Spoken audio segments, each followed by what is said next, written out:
بسم اللہ الرحمن الرحیم۔ السلام علیکم۔ روم کے ایک عالی شان محل کے کشادہ کمرے میں ایک پادری رئیس قبیلہ کے ساتھ محور گفتگو ہے۔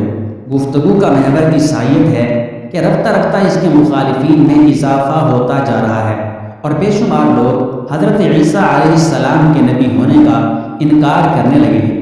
اچانک پادری نے پرجوش انداز میں کہنا شروع کیا، جزیرہ عرب کے شہر مکہ میں ایک نبی کے ظہور کا وقت قریب آ چکا ہے جو حضرت عیسیٰ علیہ السلام کے نبی ہونے کی تصدیق کریں گے اور لوگوں کو ظلم و ستم سے نکال کر روشنی کی طرف لے جائیں گے۔ یہ گفتگو ان کا ایک غلام بڑے غور سے سن رہا تھا۔ جیسے جیسے وہ گفتگو سنتا گیا اس کے چہرے پر اطمینان کی لہر دوڑتی چلی گئی۔ اس نوعمر غلام کے چہرے سے ذہانت و متانت ٹپکتی تھی اور معلوم ہوتا تھا کہ کسی اچھے خاندان کا چشم و چراغ ہے۔ وہ اس معاشرے سے بخوبی واقف تھا جس میں سوائے فحاشی عریانی بے حیائی اور ایک دوسرے پر ظلم و ستم کھانے کے اور کچھ نہ تھا۔ وہ پہروں بیٹھ کر سوچا کرتا کہ آخر وہ کب تک غلامی کی زندگی بسر کرتا رہے گا۔ وہ ان ہزاروں غلاموں میں سے ایک تھا جن کو زبردستی پکڑ کر بازار غلامہ میں بیچ دیا گیا تھا۔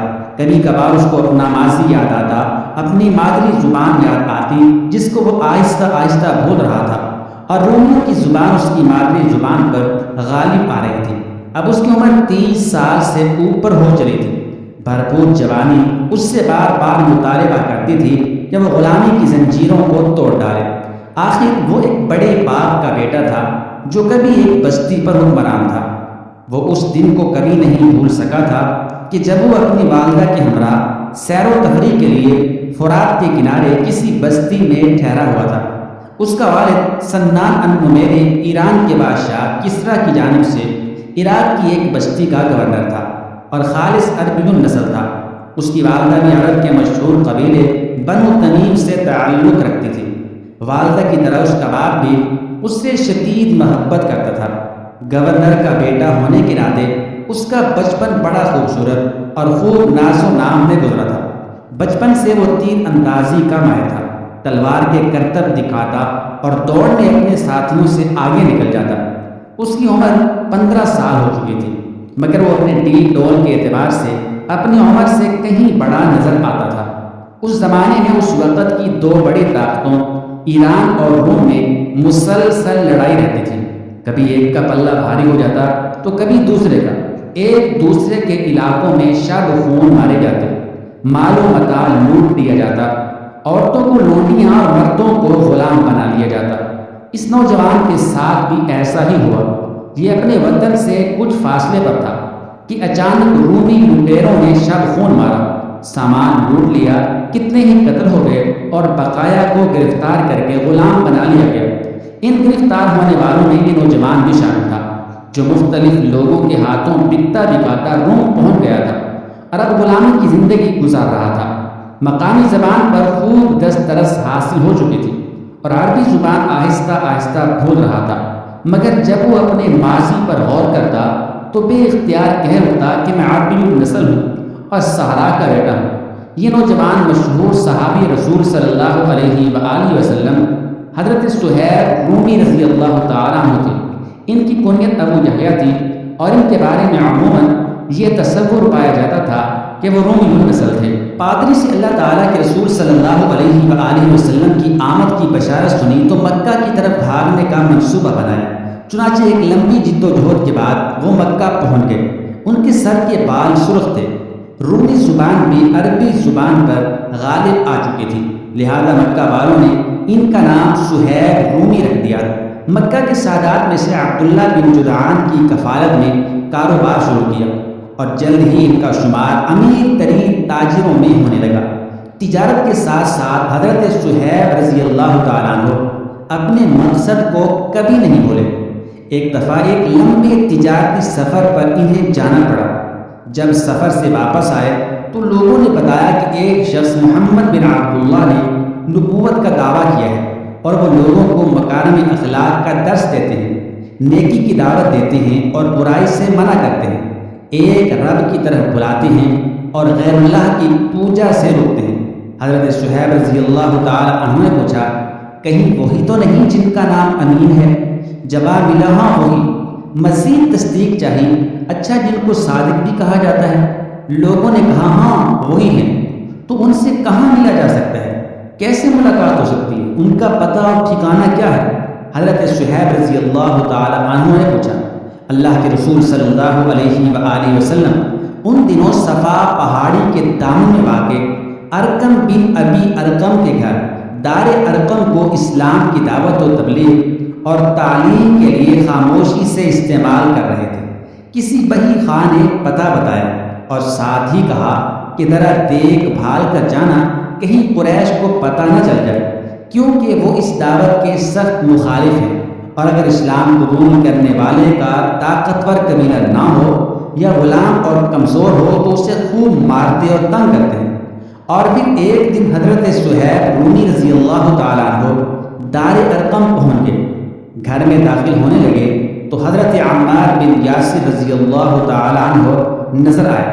پوچھا عمار تم یہاں کہاں؟ عمار نے پوچھا آپ کہاں؟ دراصل دونوں کی منزل ایک ہی تھی، ایک دوسرے کو دیکھ کر مسکرائے اور اکٹھے ہی بارگاہ رسالت مآب صلی اللہ علیہ وآلہ وسلم میں داخل ہوئے۔ اللہ کے رسول صلی اللہ علیہ وآلہ وسلم نے دونوں کو گلے لگایا اور اکٹھے ہی کلمہ پڑھایا۔ چنانچہ یہ دونوں عظیم شخصیات ایک ہی دن ایک ہی وقت میں اسلام لائیں۔ سیرت کے قارئین کے لیے دور مکی کی آزمائشوں اور تکالیف کا تذکرہ ضروری نہیں ہے، تاہم جیسا کہ پہلے گزر چکا ہے کہ کمزوروں، غلاموں، یتیموں اور بے قبیلہ لوگوں پر قریش کا خوب زور چلتا تھا۔ اس ضمن میں حضرت صہیب رومی رضی اللہ تعالیٰ عنہ نے وافر حصہ پایا اور بے پناہ طور پر ستائے گئے۔ اللہ کے رسول صلی اللہ علیہ وآلہ وسلم نے لوگوں کو پہلے حبشہ اور پھر مدینہ منورہ کی طرف ہجرت کے لیے اذن عام دیا۔ لوگ رفتہ رفتہ جیسے جیسے حالات اجازت دیتے ایک ایک کر کے مکہ سے ہجرت کرتے گئے۔ حضرت صہیب رومی رضی اللہ تعالیٰ عنہ کی دلی خواہش تھی کہ وہ اللہ کے رسول صلی اللہ علیہ وآلہ وسلم کی معیت میں ہجرت کریں، مگر اللہ تعالیٰ کو ابھی ان کے ایمان کا مزید امتحان مقصود تھا۔ اللہ کے رسول صلی اللہ علیہ وآلہ وسلم اور حضرت ابو بکر صدیق رضی اللہ تعالیٰ عنہ جب ہجرت کر کے مدینہ تشریف لے گئے تو باقی مادہ مسلمانوں پر عرصہ حیات مزید تنگ ہو گئے۔ ان میں حضرت صہیب رومی رضی اللہ تعالیٰ عنہ سر فہرست تھے۔ یہ مالدار تو تھے مگر ان کا کوئی قبیلہ نہ تھا۔ مشرکین نے ان پر پہرے دار مقرر کر دیے کہ ہجرت کرنے نہ پائیں۔ ادھر انہوں نے جو مال کمایا تھا اس کو سونے چاندی کی صورت میں جمع کر کے گھر کے کونے میں دفن کر دیا، اور پھر ایک سرد رات کو تیر کمان سنبھالی، تلوار گلے میں لٹکائی، پہرے داروں کو چکما دیا اور مدینے کی راہ پر چل دیے۔ پہرے داروں کو جب احساس ہوا کہ حضرت صہیب رومی رضی اللہ تعالیٰ عنہ نکل چکے ہیں تو فوراً پیچھا کیا۔ اتنے میں صبح نمودار ہو چکی تھی، چنانچہ انہوں نے آپ رضی اللہ تعالیٰ عنہ کو گھیرے میں لے لیا۔ وہ کوشش کر کے ایک ٹیلے پر چڑھ گئے اور اپنی کمان میں تیر چڑھا کر قریش کو للکارا۔ اللہ کی قسم تم لوگوں کو خوب معلوم ہے کہ میں تم سب سے زیادہ ماہر تیر انداز ہوں اور میرا نشانہ بڑا زبردست ہے۔ اللہ کی قسم تم میری طرف بڑھنے کی غلطی کرو گے تو میں اپنے ایک ایک تیر سے تمہارے ایک ایک آدمی کو موت کے گھاٹ اتار دوں گا، پھر جو بچ گئے ان کا اپنی تلوار سے مقابلہ کروں گا تا آنکہ میں قتل ہو جاؤں۔ قریش میں سے ایک بولا دیکھو شعیب، ایسا ممکن نہیں کہ تم اپنا مال اور جان دونوں سلامتی کے ساتھ مدینے لے جاؤ۔ تم اپنے ماضی کو فراموش کر بیٹھے۔ تم تو مکہ میں فقیر، مفلس اور قلاش ہو کر آئے تھے، یہاں تم نے بہت کچھ کمایا، کاروبار کیا اور مالدار بن گئے۔ حضرت صہیب رومی رضی اللہ تعالیٰ عنہ نے ان کی گفتگو سنی، ذرا سا تأمل کیا اور پوچھا اگر میں تمہیں اپنا سارا مال دے دوں تو میرا راستہ چھوڑ دو گے؟ انہوں نے کہا ہاں۔ آپ رضی اللہ تعالیٰ عنہ نے ان کو دفینے والی جگہ بتائی تو انہوں نے آپ کا راستہ چھوڑ دیا۔ حضرت صہیب رومی رضی اللہ تعالیٰ عنہ نے ساری زندگی کی کمائی اللہ کے رسول صلی اللہ علیہ وآلہ وسلم کی محبت کی خاطر لٹا دی۔ اب وہ تھے اور مدینے کا سفر تھا، خواہش یہی تھی کہ جلد از جلد اللہ کے رسول صلی اللہ علیہ وآلہ وسلم کے قدموں میں پہنچ جائیں۔ سفر میں تھکاوٹ محسوس ہوتی تو اللہ کے رسول صلی اللہ علیہ وآلہ وسلم کی محبت کو دل میں تازہ کر لیتے اور تازہ دم ہو کر پھر چل پڑتے۔ اللہ کے رسول صلی اللہ علیہ وآلہ وسلم ابھی قبا میں ہی مقیم تھے کہ حضرت شہیب رومی رضی اللہ تعالیٰ عنہ پہنچ گئے۔ آپ صلی اللہ علیہ وآلہ وسلم نے اپنے ساتھی کا والہانہ استقبال کیا، محبت سے گلے لگایا اور 3 مرتبہ فرمایا، ابو یحییٰ تجارت نہایت کامیاب رہی۔ حضرت شہیب رضی اللہ تعالیٰ عنہ کا چہرہ خوشی سے تمتما ہوا اور انہوں نے فوراً کہا، اللہ کی قسم اس واقعے کا میرے علاوہ کسی کو علم نہیں تھا، یہ یقیناً حضرت جبرائیل علیہ السلام آپ کو بتا کر گئے۔ اللہ رب العزت کو اپنے بندے پر پیار آ گیا اور حضرت جبریل امین آسمان سے وحی لے کر آ گئے، جس کا ترجمہ یہ ہے۔ اور بعض لوگ ایسے بھی ہیں کہ اللہ تعالیٰ کی رضامندی کی طلب میں اپنی جان تک بیچ ڈالتے ہیں، اور اللہ تعالیٰ اپنے بندوں پر بڑی شفقت کرنے والا ہے۔ حضرت شہیب رومی رضی اللہ تعالیٰ عنہ کا صحابہ کرام میں نہایت اعلیٰ مقام اور مرتبہ تھا۔ اللہ کے رسول صلی اللہ علیہ وآلہ وسلم بھی ان سے خوب محبت فرماتے۔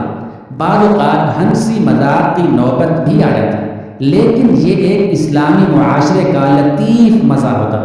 ایک مرتبہ حضرت شہیب رومی رضی اللہ تعالیٰ عنہ کی آنکھ دکھ رہی تھی، آنکھ میں درد اور سامنے تازہ کھجوروں کا خوشہ، وہ چن چن کر کھا رہے تھے۔ اللہ کے رسول صلی اللہ علیہ وآلہ وسلم نے متبسم نگاہوں سے دیکھا اور پھر مسکراتے ہوئے فرمایا، شہیب تمہیں تو آشوب چشم ہے، اس کے باوجود کھجوریں کھا رہے ہو۔ فوراً عرض کیا، یا رسول اللہ صلی اللہ علیہ وآلہ وسلم میں بیمار آنکھ کی طرف سے نہیں بلکہ دوسری آنکھ کی طرف سے کھا رہا ہوں جس میں درد نہیں ہے۔ حضرت شہیب رومی رضی اللہ تعالیٰ عنہ نہایت نڈر اور دلیر تھے، محبت رسول صلی اللہ علیہ وآلہ وسلم سے سرشار تھے۔ اپنی زندگی کے بارے میں خود فرماتے ہیں، اللہ کے رسول صلی اللہ علیہ وآلہ وسلم جس میدان جنگ میں بھی تشریف لے گئے میں آپ کے ہمراہ ہوتا تھا۔ جب بھی آپ صلی اللہ علیہ وآلہ وسلم نے کسی سے بیعت لی تو میں وہاں حاضر ہوتا تھا۔ کوئی بھی فوجی دستہ حرکت میں آتا میں اس کے ساتھ جاتا۔ آپ صلی اللہ علیہ وآلہ وسلم کسی بھی غزوے میں شریک ہوتے میں ہمیشہ آپ صلی اللہ علیہ وآلہ وسلم کے دائیں بائیں ہوتا۔ مسلمانوں کو کہیں سے کوئی بھی خوف و خطرہ محسوس ہوتا تو میں ہمیشہ اس کو ٹالنے میں سبقت کرتا۔